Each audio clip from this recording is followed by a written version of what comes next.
Hello, hi everyone. Welcome back. Hi everyone. Wait, where'd you get that? What is in that cup? It's Capri Sun. Can I have some? Had a I whole prepared glass. one. You had a whole glass prepared. Yay. In a matching. Can we have a moment for this matching glass situation? Yes. Cheers. Cheers. Cute.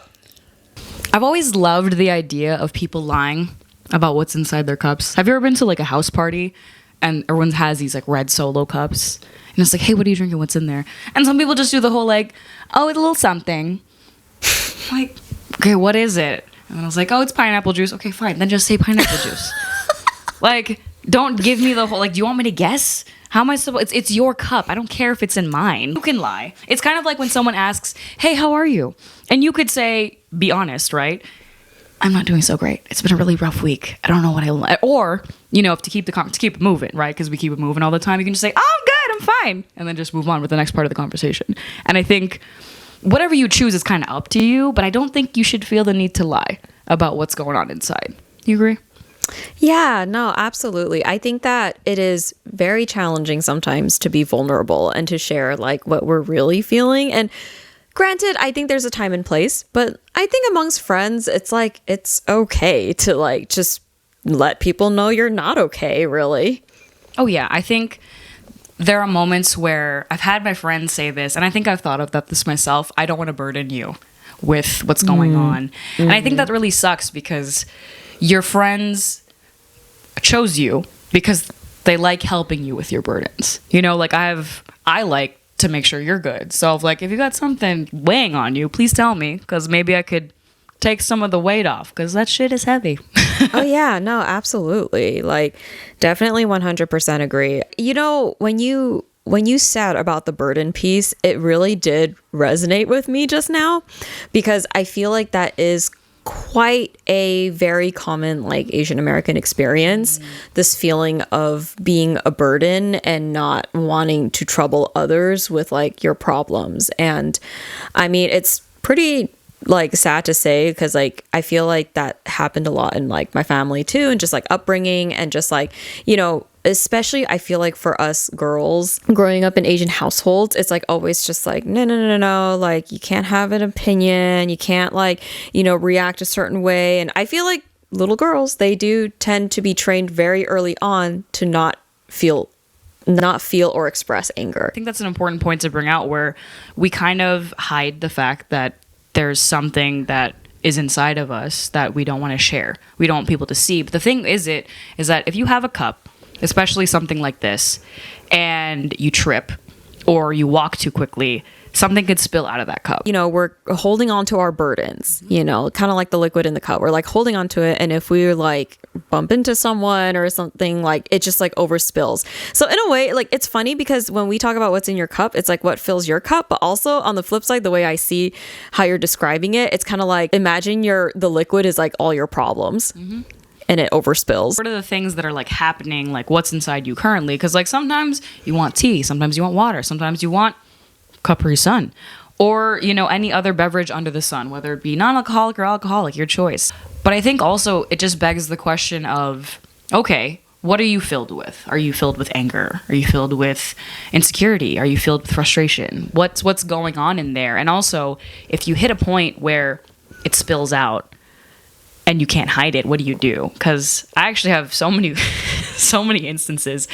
So one time at a restaurant, I worked at this corporate themed restaurant, not going to name it because I'm not going to give them free advertisement, but I was walking a tray of drinks over. I probably had maybe 10 to 12 on this tray, and I'm walking around each of the tables, running drinks to get to tables, and I made the miscalculation of setting a drink down off the tray before shifting the tray in my hand. And when I did that, I moved one of the drinks, the weight just shifted and completely toppled over. And so there were about maybe a dozen drinks that just spilled. There was glass broken. There was ice. There was chopped fruit. No. There were straws everywhere. And then we had these like themed cup glasses. So then it was like twinkling too. So it was a hot liquid mess all over the floor.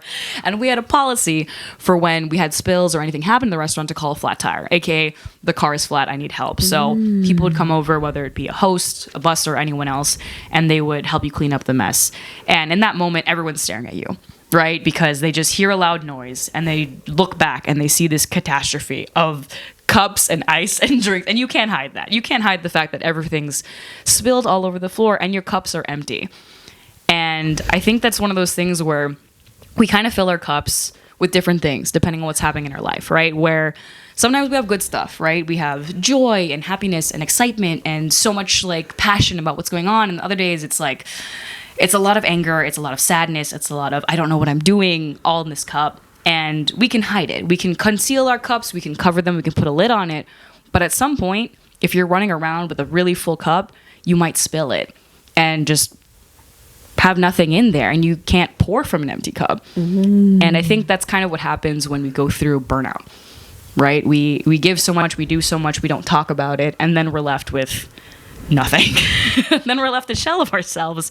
And I don't know, what do you do with burnout? Because I think as an artist, you know, we're both artists, we both create, like, how do you deal with burnout? Or how do you know when you're burning out? Right. No, that is a very valid question. Even though we want to say that we love what we do, right? Like, we're creatives, we love it, but there's hard work in our professions. There just is. Like, I think any profession you join, there's still work involved, and you still have to like maintain a certain level of balance. And unfortunately, I feel like burnout is a very huge, very prevalent and real thing, especially in the entertainment industry. You know, I can go on about the working conditions and how exhausting and arduous it is. And I can, you know, like, aside from like the lack of sleep, and then just like having to be in like these dramatic scenes sometimes, especially for actors who are having to relive really painful moments. And, you know, it could be their imaginary circumstances, but it's still like very exhausting and taxing to your emotional state. I'll be honest, I will share that recently I did actually experience burnout as a full-time actor. I mean, I am not unfamiliar. Like, you know, burnout is not a stranger to me. I will say that. Like, I think that I have experienced burnout in any aspect of like work. I just have. But in this instance, I noticed that I actually started to turn down a lot more auditions. I used to audition a lot. It got to a point where one time I submitted like 15 different auditions for like different characters, and that was very taxing on me. But I think it kind of was the buildup and lead to my burnout. It really was, because I think for like a week or two, I just started to like not want to audition anymore. Like, I was just like straight up declining it, just not feeling it, just kind of like filling my time with like other things.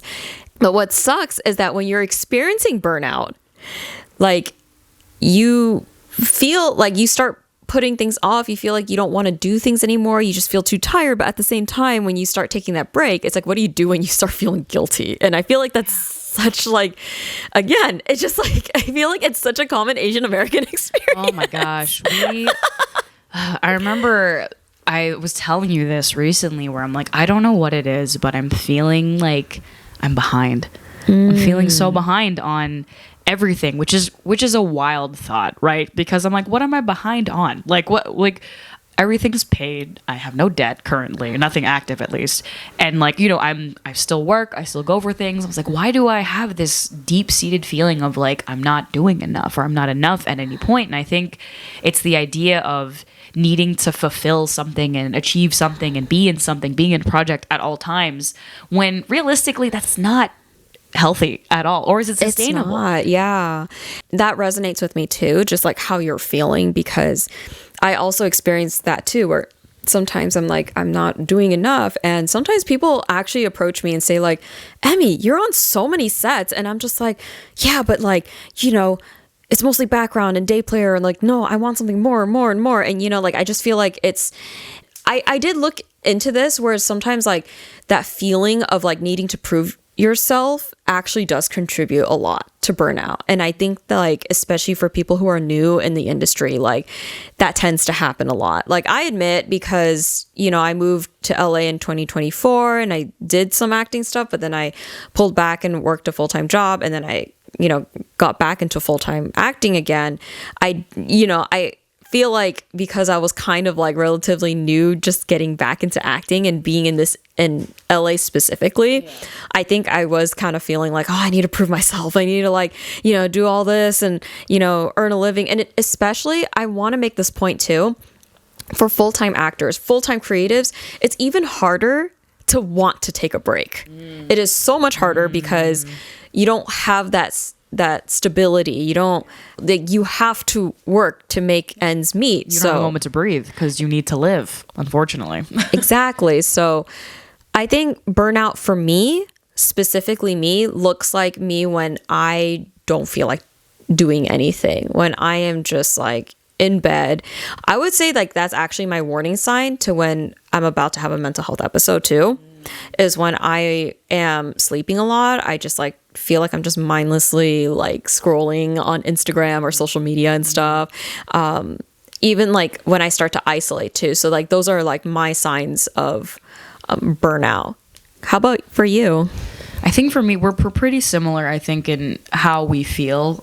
It's a lot of the feeling that goes behind the work, because at the end of the day, usually the work is about the same, right? We're auditioning, we're on sets, we're doing background, we're doing acting, we're meeting with people, working on projects, we're collaborating, and all the work is the same. It tends to be, for me, the way I'm feeling about myself in that moment that leads me to the burnout, because it's the, am I working with people that are better than me? Or if they're doing a bunch of things right now and I don't have anything lined up for the next like month or two, or I'm working with these principal dancers and principal actors that have just so many years under their belt that I like, how am I even in the same room? Like, how can I even compete when I've been doing it? We've been doing it. We've been out here. And so I think it's the feelings about myself that kind of exhaust me, because not only am I doing the work and I'm doing inner work almost at the same time, and fighting with those two ideals. And I know I hit a point where I get a little obsessive about how I appear online, right? Because we have social media, we have Instagram, we have Instagram for this podcast, we have a YouTube channel. We're exposing ourselves right now on the internet. And I think there's a part of me that looks back at some of my posts and figures out, okay, what have I done? What can I do again? How do I, increase engagement? How do I get more validation through the setting? Which is something I never cared about as much, right? Because social media and your profile is supposed to be a representation of who you are, and not how can I get more people to like me, right? Which is what it turns out for me to be, where I'm seeking so much external validation for something that I didn't need like last month, even though I'm doing the exact same thing. So I hit this point where when I start to feel levels of insecurity and need to reach for something else, that's usually when I know I'm not getting to a good spot. Also, like, the fatigue I will feel in my body is different, because I'm also a dancer, this, and I work out. And sometimes there's this type of tired that is separate from like sore and exhausted and like from having a good workout. It's a tired where sleep can't even make up for it, because there's been nights where like you'll sleep for like, I think I've slept for like 14 hours one time because I was so tired, and I was still tired after that point. Like I told my coworker, I came home, this is when I was still working in office pre-COVID. And I told him, like, I got off my shift around 3:30 and I got home by like 4:30, and I went to bed. I like went to sleep thinking I would take a nap. I woke up the next morning with like an hour before I had to leave. And I just slept through the entire night. And I told my coworker as a joke, because I was like, oh, good night's rest. And I told him, I was like, yeah, I took a really good nap. He's like, oh, how long was it? And I was like, well, I woke up this morning. He's like, Felice, that's not a nap. That's a coma. Jokingly, it wasn't a coma. I'm obviously good and well and not trying to say anything about, but it was the idea. He kind of pointed out to me in a funny way, like, that's not healthy. Like, that's not healthy for you to have 14 hours of sleep just to make up for the life that you live. Well, firstly, I want to say thank you for sharing that. And I definitely can see, like, it sounds like you were clearly stressed out, clearly 100%, overwhelmed. 100%. And I'm wondering, just if you don't mind sharing, like, what do you think kind of led to that moment of you just experiencing that fatigue and sleeping for so long? I think it also comes down to, we have our expectations of ourselves, right? That's always going to be a thing. You have your own levels of how you want to improve and how you want to be better. But for me, I've come to realize over the years, being an adult, getting older, being in this industry, is putting your expectations of yourself lower than what you think people's expectations of you are. right? Because like I have family, I have friends, and they kind of like, they want me to be a part of things. They want me to be a part of these projects. They want me to be home. They want me to be at this party. And the people pleasing side obviously just wants to do all of that to meet those expectations when it doesn't actually work sustainably in your life, right? You can't be everywhere all at once. If you're not familiar with Los Angeles City, it's huge. The LA County is even larger. So being in multiple locations at a time, excluding the distance you have to travel, is so much energy and so much time that you need to already put in on top of getting ready for each of those individual things, and then doing that over and over and over again on top of your own responsibilities. Like, you just hit a point where, oh no, I don't know what I've been doing for myself, but I was outweighing, you know, my own expectations for someone else's. And I think that's what it is, where it's like, oh, they expect me to be here, they expect me to do these things, but I'm like, I can't, or else I'm gonna lose it. I'm gonna spill my cup and it's gonna be empty again. Oh man. Wow. Like I even am thinking, like, what if you were filling your cup, but you were giving that cup to other people, but not taking it for yourself? That's what it sounds like to me. Because, and you know, like some of the things that you mentioned, I definitely resonate with that too. Like, especially the people pleasing. Again, I just feel like it's such a common Asian American female experience. It really is. Because like, I will say this too, as a creative, I think what makes things even harder and what can, you know, contribute to burnout even more is because as a creative, like, this career is not typical. You know, it's not typical. Like, I know that when my parents, you know, escaped from Vietnam and went to America, they weren't saying like, oh, I want, you know, my children to be like singers and dancers, or like, you know, or paint a fucking canvas or be Van Gogh or some shit. Like, nobody like they should want you to be Van Gogh. Just minus the ear getting cut off thing.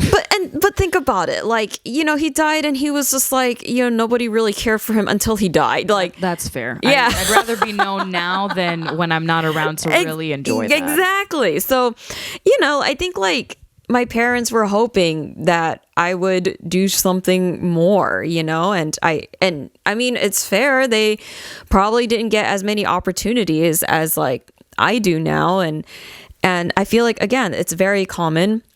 It's a common experience, but even I admit that I do kind of battle like those feelings of like, wait, I have a master's degree, but yes, she does. But I'm an actor. And even my parents were like, you have a master's degree and you're not even using it, you know? So I feel like there are Asian American creatives that don't have supportive family. Oh, 100%. And I think that becomes like a risk factor for burnout as well, because of just like not feeling as supported, as opposed to like some of our other counterparts who are not Asian. Like, they become artists and stuff.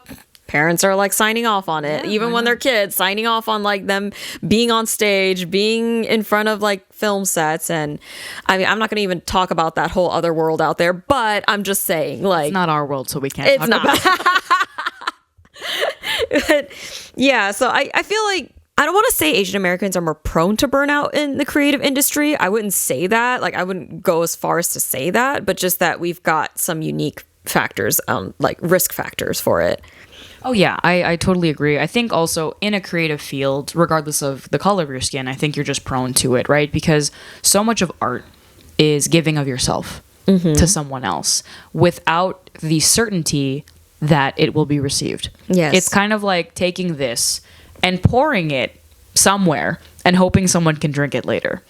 There may or may not be a vessel to hold this liquid, but you kind of hope and pray that something will come of it. You don't know if it's going to be now, if it's going to be later, and you're giving that without receiving anything in turn. And it's the idea of, that's why we have communities, that's why we have villages, right? Because we're a villager in a village. It takes a village. They say that every single time, but you have to be willing to work with the people in your village, even if you don't really get along with them, but they are there supposed to support you, supposed to be there with your journey, to fill your cup as you fill theirs. So, you know, I guess when you feel these emotions, or like when you know you're getting to that point of having a burnout or possibly spilling everything in your cup, what do you do?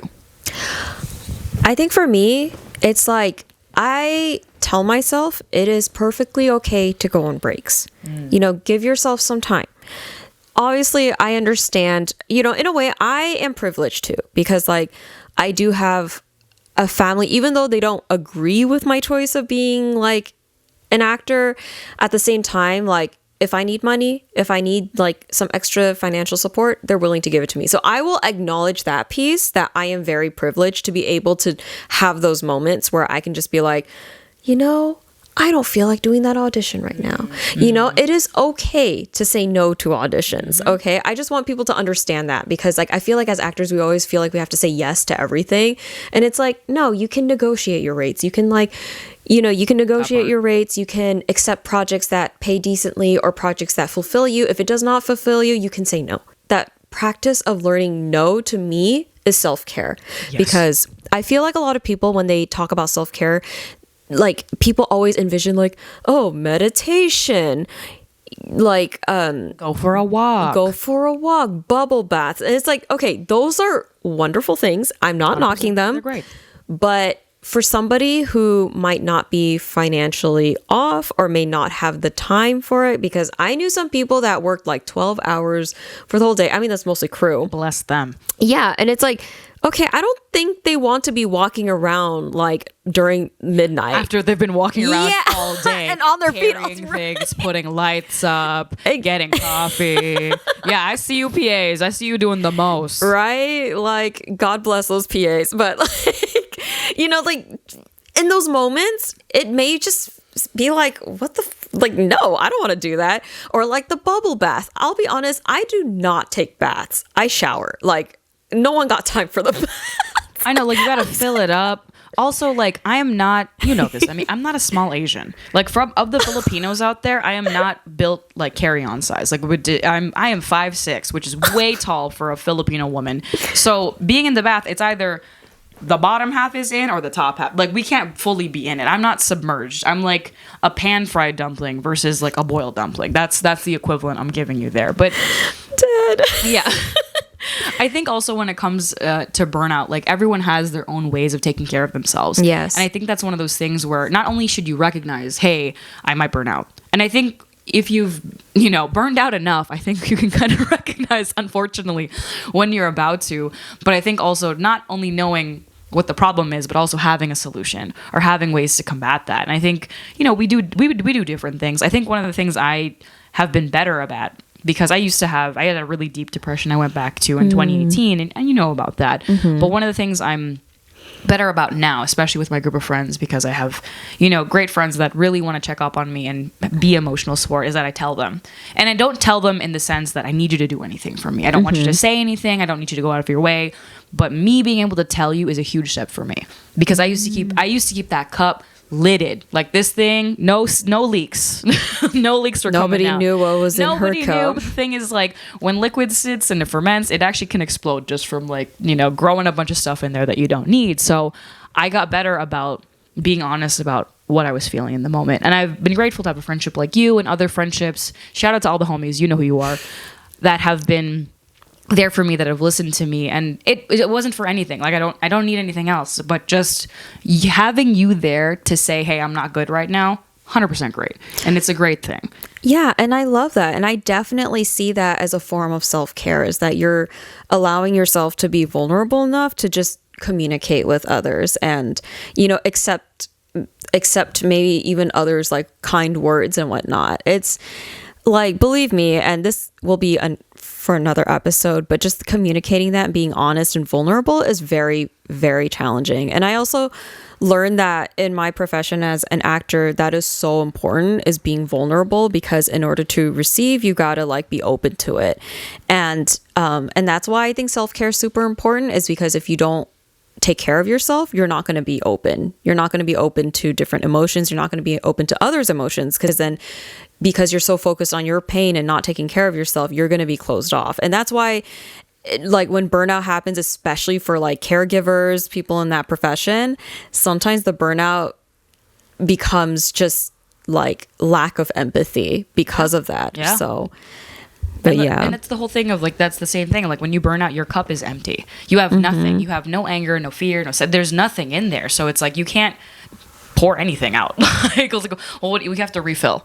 That's what it comes. You need a refill. That's why we have, restaurants. I mean, some of them charge for refills, but others, thank you for them, have free refills. And you should be able to find those free refills in your life, figuratively and literally too, because we love a free refill. Oh yeah, absolutely. Like, please, I am so sick and tired of going to the bathroom, and like, especially when there's like no toilet paper, and I'm like, Jesus Christ, like, can y'all like put more toilet paper? I mean, those refills are very important. Not what I was talking about. I but know. extremely important. I was just like, I know you weren't talking about that. I just like suddenly brought it up because I just thought toilet paper. Also important for another day. You need refills for paper towels as well, because when you do spill the contents of your cup, you're dying right now and I'm trying to salvage this. No, we're going to keep this in. We're keeping this in because this is what it is. I think that's enough of that. Honestly, this has been a great chat. I hope also that if you're dealing with burnout right now, I hope you can do the things that bring you back, that refill your cup, that you're with people that can be there to support you. I hope also you find what works with you in regards to your self-care, whether that be, maybe it is a bubble bath, maybe it is going for a walk. For me, I love a good round of hot yoga. I love a good round of like being with people that dance and just, exchanging movement with them, or just being able to create. That's one of my things. So whatever it is that you need to do, I hope you find it. And I wish you full cups. Ew, full Cheers cups to for you. yourself. Woo! Anyways, we'll see you next time. Bye.